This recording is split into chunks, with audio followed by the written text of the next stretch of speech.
दरवर्षी राख्या 2 असतात.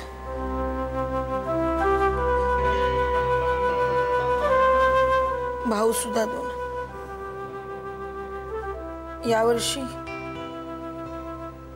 यावर्षी राख्या 2. पण भाऊ एकच.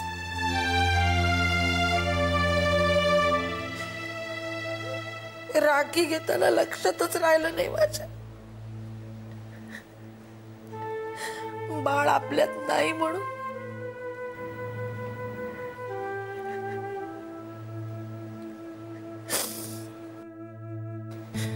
एक 2 वर्षापूर्वी असंच झालं होतं.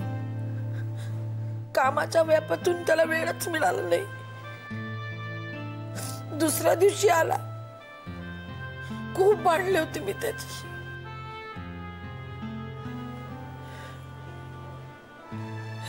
आजही तो येणार नाही. पण उद्या भांडायला बाळ नाहीये. मग भांडू कोणाशी?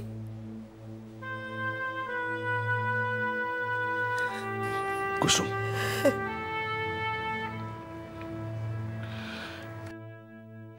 गोष्टी घडवणारा घडवत असतो, पण आपण जाऊन त्याच्याशी भांडू शकत नाही.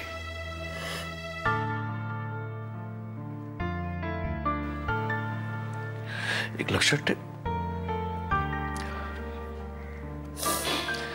बाळाच्या आठवणी आपल्यापासून कोणीही हिरावून घेऊ शकत नाही.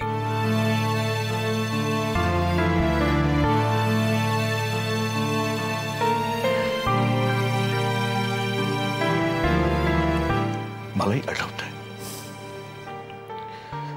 दरवर्षी रक्षाबंधनाच्या आदल्या दिवशी मला विचारायचं, ताईला काय आणू? मी आपला त्या प्रश्नाचा विचार करत बसायचो. पण बाळ, तुझ्या आवडीची वस्तू शोधायचा, ती घेऊन यायचं आणि तुला द्यायचं.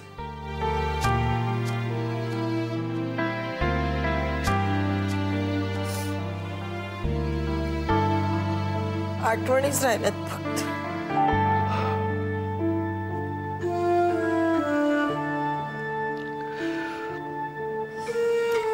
प्रत्येकाच्या बाबतीत हे घडतं.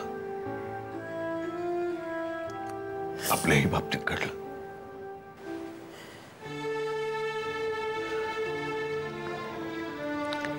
पण एक लक्षात ठेव,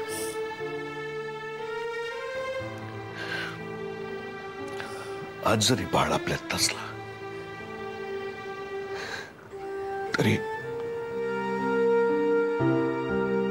मी आहे. त्याची कमतरता मी तुला कधीही भासू देणार नाही कुसुम.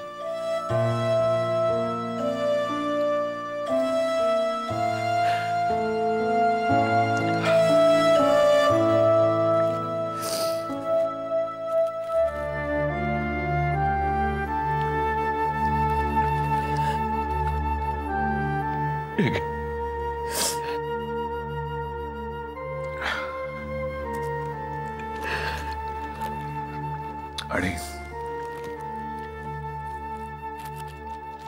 हे बाळ तर्फे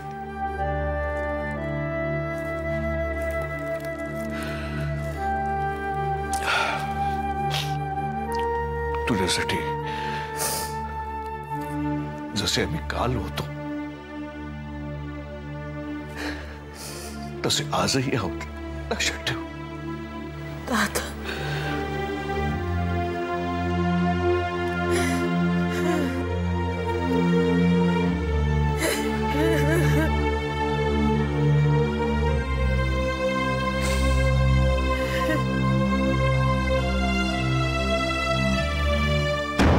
मी त्या सांगितलेल्या रस्त्यावर माणसं ठेवली का? बर, कळलं. साहेब, एक टीप मिळाली. कसली? आदिनाथ शास्त्री, आज तो एकदा तरी घरी नक्की येणार का? त्याच्या घरी सत्यनारायण आहे की वाढदिवस आहे त्याचा? रक्षाबंधन, भाऊ बहिणीला भेटायला आज नक्की येणार. मग यात विचार करण्यासारखं काय? त्याला आधी उचलू की नंतर? शुभ कार्य नेहमी आधी करावीत. उशिरा केलेली शुभ कार्य अशुभ गणली जातात. पण साहेब, रक्षाबंधन आहे. भावाला बहिणीला भेटायच्या अगोदर उचलायचं म्हणजे? वाघ असतो ना वाघ, त्याला वाघ म्हणतात कारण त्याचा दरारा असतो. तो निष्ठुर असतो. भर मैदानातल्या सगळ्यात चपळ हरणीचा पाठलाग करून एका झडपेत त्याची शिकार करतो आणि ही एकच गोष्ट अख्खं जंगल घाबरण्यासाठी कारणीभूत असते. ज्या दिवशी तो वाघ माणुसकी दाखवून ते हरिण सोडून देईल ना, त्या दिवशी झाडावरलं माकड सुद्धा त्याला टपली मारून निघून जाईल. आणि मला वाघ म्हणून जगायचं आहे. कळलं? कळलं. उद्या तो कार्टा राखी बांधून घेण्याच्या आधी इथं असायला हवा. मग त्याचं रक्षाबंधन, धुलीवंदन, दसरा, दिवाळी, होळी, शिमगा सगळं इथंच एकत्र सादर करू. कळलं? निघ.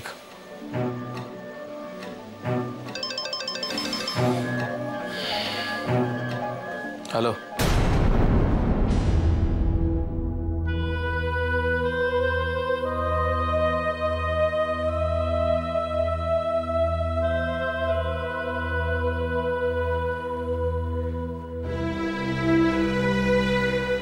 बाबा,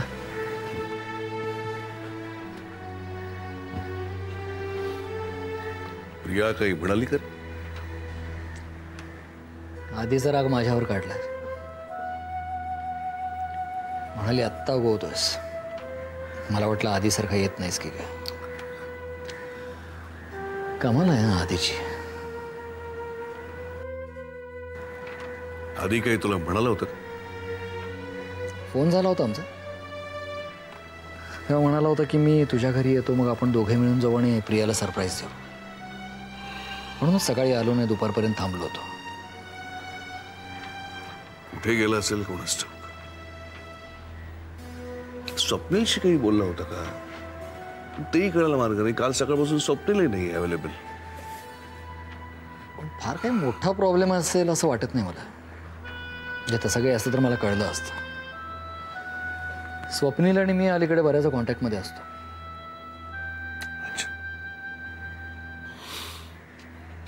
प्रियाला कसं समजवायचं हा प्रश्न आहे. आधीने दिवसभरामध्ये एक जरी फोन केला असता तरी चाललं असतं, पण नाही. अरे तुला तिला जर सरप्राईज द्यायचं तर दे, नाही कोण म्हणतंय, पण आमचा जीव का टाळणीला लावतोस?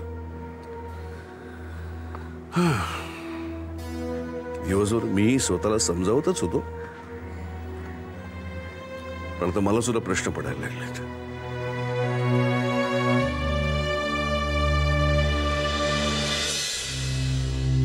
हॅलो हॅलो हॅलो आदी, पूनम बोलते. हां बोल पूनम. का? अरे कुठे आहेस तू? किती फोन ट्राय केला मी, तुझा फोनच बंद आहे. घरी फोन केला होता तेव्हा बहिणींकडनं कळलं सगळं. आता कुठे आहेस तू? मी जिथे आहे तिथे सुखरूप आहे. सुलेखाचा काही कॉन्टॅक्ट झाला? नाही, म्हणजे मी तिला कॉन्टॅक्ट करण्याचा प्रयत्न केला होता, पण जिथे ती आधी राहत होती तिकडनं ती शिफ्ट झाली, म्हणून आता ती कुठे मला काहीच माहीत नाही आहे. आधी आईला समजलंय आपण सुलेखाला भेटलो होतो ते, त्यामुळे तिला सारखं असं वाटतं की तू आणि मी सुलेखाच्या कॉन्टॅक्टमध्ये आहोत. पण सुलेखाविषयी तिच्या मनात काही भलतंच आहे. ती प्रियाला सुद्धा सांगत असते, आधीला सांगत जा की सुलेखापासून सावध राहा म्हणून. आधी सुलेखाबद्दल कोणी असं बोललं ना की मला फार राग येतो रे. मी लहानपणापासून ओळखते तिला. तिने न केलेल्या चुकांची शिक्षा आतापर्यंत भोगत आली आहे ती. माझ्या जागी दुसरं कोणी असतं ना तर मी ऐकूनच घेतलं नसतं. त्यात लेखा मला फोन करत नाही रे, आणि मी गेला तर रिसीव्ह करत नाही. मी काय उत्तर द्यायचं?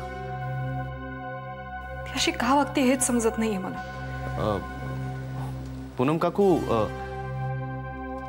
मलाही सुलेखाला भेटायचंय. कारण मला ज्यांनी पकडलं होतं ते फक्त त्यांना सुलेखा हवी होती म्हणून.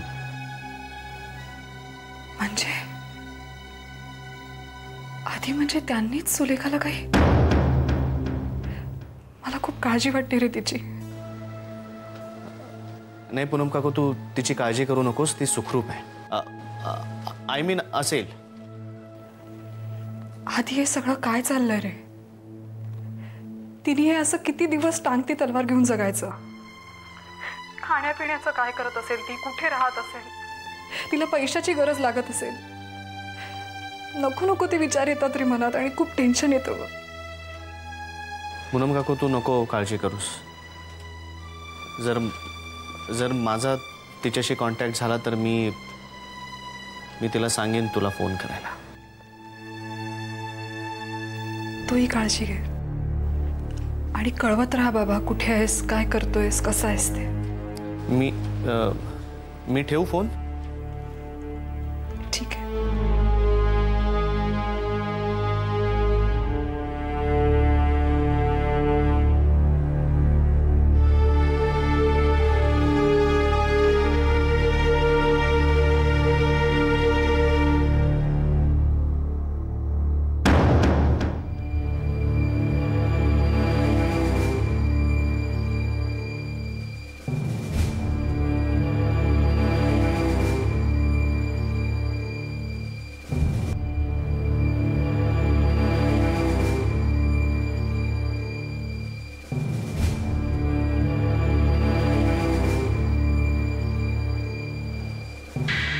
ऐकलंस ना?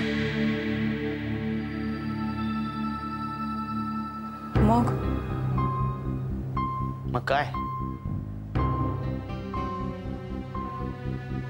किती काळजी आहे पूनम काकूला तुझी.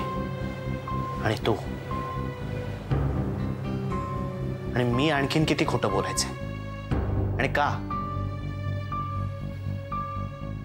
एक खोटं लपवण्यासाठी दुसरं खोटं लपवण्यासाठी तिसरं. आधी अरे तुझी काय आणि माझी काय, सगळ्यांनाच आपल्या दोघांची काळजी आहे. आणि आपल्याला काही नियम पाळावेच लागणार आहेत. जेव्हा मी तुला सांगते की तू तुझ्या घरच्यांशी संबंध ठेवू नकोस, तेव्हा तो नियम मलाही लागू पडतोच ना. माझ्या घरच्यांना माहिती आहे मी सुखरूप आहे. पूनम काकूला काहीच माहित नाहीये तुझ्याबद्दल. तू कशी आहेस, कुठे आहेस. अरे पण मी आहे ना सुखरूप. पण तिला सांगण्यात काय प्रॉब्लेम आहे? सतत मम्माने विचारून सुद्धा आपली भेट झाली होती, तिने सांगितलं नाही मम्माला. तुला पूनम काकूचा काय प्रॉब्लेम? ती तुझ्यासाठी काहीही करायला तयार आहे. तुझ्यावर कोणी बोट दाखवलं तर त्यांच्याशी लढायला तयार आहे. आणि तिला तू एक फोन करून तुझी बाजू नाही सांगू शकत? मध्यंतरी मी एकदा फोन केला होता तिला. मला पैशांची गरज होती तेव्हा. अगदी व्यवस्थित बोललो आम्ही तेव्हा. आणि त्यानंतर तिला फोन करून काही बोलण्यासारखं घडलंच नाही. अरे आधी फक्त स्वतःचा विचार करतेस सुलेखा. तिची बाजू नसेल, तिच्या आयुष्यात काही घडत नसेल. हे बघ आधी खरं सांगू का, सध्या तरी माझा कोणावरच विश्वास नाही. माझा पत्ता काढण्यासाठी कोण कसा प्रयत्न करत असेल काही सांगू शकत नाही आपण. आणि त्यांना जर एवढं कळलं ना की मी आणि ती कॉन्टॅक्ट मध्ये आहोत, तर सुतावरनं स्वर्ग गाठायला वेळ लागणार नाही.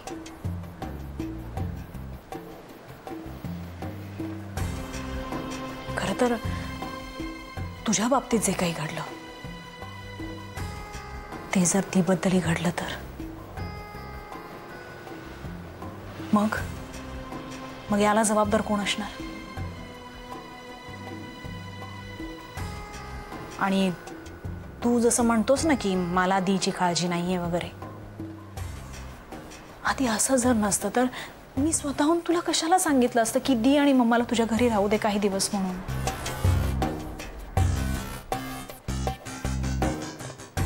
ती खूप भोळी आहे रे.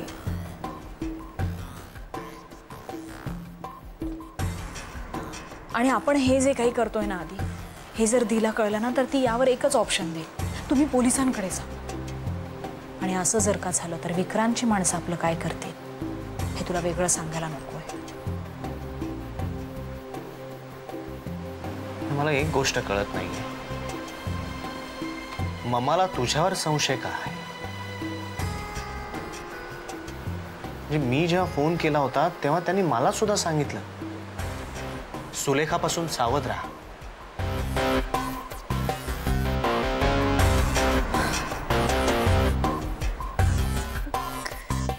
त्या बाबतीत तर मी कमनशिबीच आहे आधी.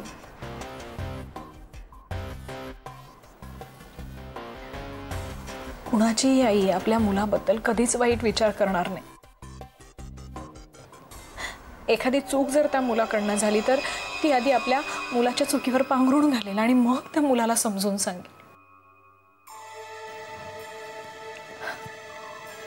पण माझी मम्मा